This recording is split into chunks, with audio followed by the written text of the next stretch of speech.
আসসালামু আলাইকুম, সবাই কেমন আছেন? আশা করি ভালো আছেন। আজ আমি আপনাদের সাথে শেয়ার করব ব্রাহ্মী শাকের একটা রেসিপি।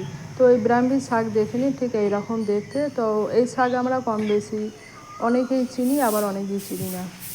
তো ব্রাহ্মী শাকের কিন্তু অনেক রকম রেসিপি আছে। তো আজকে আমি আপনাদের সাথে শেয়ার করব একটা রেসিপি।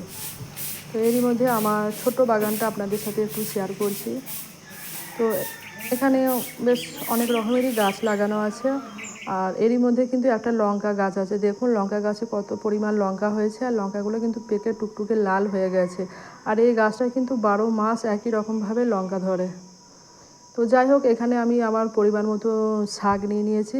তবে এই শাক বাছার কিন্তু কোনো রকম ঝামেলা নাই, শুধু কুচি কুচি করে কেটে নিলেই হবে। তো শাকটাকে এখানে কুচি কুচি করে কেটে নিয়ে একেবারে ধুয়ে আমি রেডি করে নিয়েছি। আর এদিকে নিয়ে নিয়েছি আলুটাকে ঠিক এরকমভাবে কুচি কুচি করে রেডি করেছি।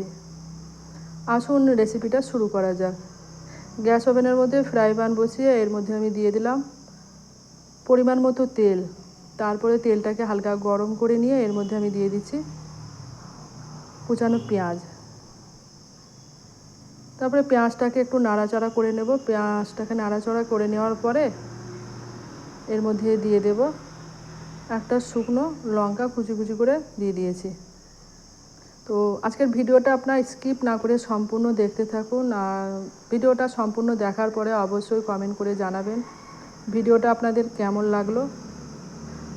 নতুন হয়ে থাকলে চ্যানেলটাকে অবশ্যই সাবস্ক্রাইব করে পাশে থাকবেন, ও পারলে ভিডিওটাকে বেশি বেশি করে শেয়ার করে দেবেন।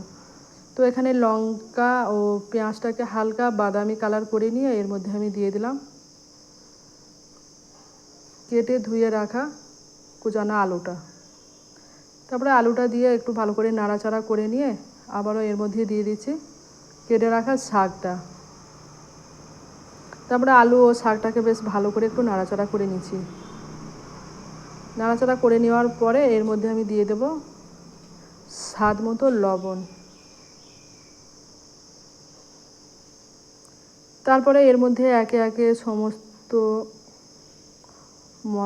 গুঁড়ো মশলা এর মধ্যে অ্যাড করব। তো দিয়ে দিলাম লঙ্কা গুঁড়ো, ধনে গুঁড়ো ও জিরে গুঁড়ো। সমস্ত মশলা দেওয়ার পরে এটাকে আবারও ভালো করে নাড়াচাড়া করে নিচ্ছি। তবে এই রেসিপিটার মধ্যে কিন্তু খুব একটা মশলার প্রয়োজন হয় না, অল্প মশলাতে এটাকে রেডি করা হয়। আর ব্রাহ্মী শাকের গুণাগুণ সম্বন্ধে কিন্তু আমরা কম বেশি সবাই জানি, খুবই উপকারী একটি শাক এই ব্রাহ্মী শাক। তো তারপরে দেখুন এটাকে একটু ঢাকনা দিয়ে ঢেকে দিয়েছিলাম কিছুক্ষণের জন্য। তারপরে ঢাকনাটা খুলে আবারও এটাকে ভালো করে নাড়াচাড়া করে নিচ্ছি। তো এরই মধ্যে কিন্তু আলুটা আমার সেদ্ধ হয়ে গেছে, আর রেসিপিটাও কিন্তু রেডি হয়ে গেছে। তো এই শাকের রেসিপিটা কিন্তু আপনারা গরম গরম ভাতের সাথে পরিবেশন করবেন, খেতে কিন্তু দারুণ লাগবে। আর এই ব্রাহ্মী শাক কিন্তু খুবই খুবই কিন্তু উপকারী এবং গুণাগুণ সমৃদ্ধ একটি শাক।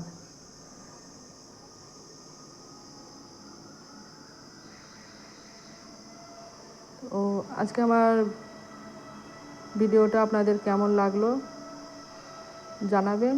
তো দেখা হবে পরে অন্য কোনো একটা ভিডিও নিয়ে। সবাই ভালো থাকবেন। আল্লাহ হাফেজ।